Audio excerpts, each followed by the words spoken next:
Assalamu alaikum, this is me, Ahila Ali, presenting you all the B cell deficiencies. Talking about the normal B cells, we know that the common myeloid precursors are converted into B cells and T cells, right? These B cells are then converted into mature B cells, and when these encounters the antigen, and with the help of helper T cells, these produce the plasma bodies and memory B cells.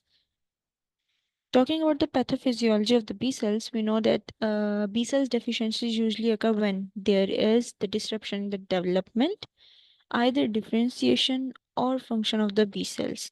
And when we don't have the functioning B cells, these will not produce the antibodies, and when antibodies will not produce, the infections are not combated.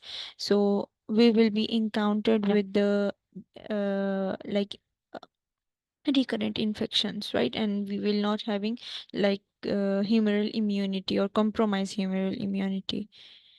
Causes of the B cell deficiencies includes the primary and secondary causes. The primary are usually the genetic disorders that leads to the development and disrupted development and function of the B cells. These can either includes the low B cell productions, or the B cell productions are normal, and usually the antibodies are not there, or we have decreased antibodies, example IgG or IgM or IgA as well. Whereas the secondary B cell deficiencies are usually the acquired conditions that are occurring after like AIDS or chronic chemotherapies for the multiple myeloma, chronic lymphoid leukemias. Examples we can include like genetic causes X-linked agammagglutinemia, selective IgA and IgM deficiencies.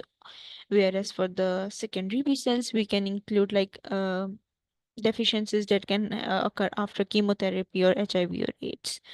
The common manifestation includes, as we don't have antibodies, so there will be no combation for the bacterial infection. So we'll be including like recurrent infections, and due to the deficiency of IgA, the secretions will be affected, so that can lead to the GI problems like chronic diarrhea.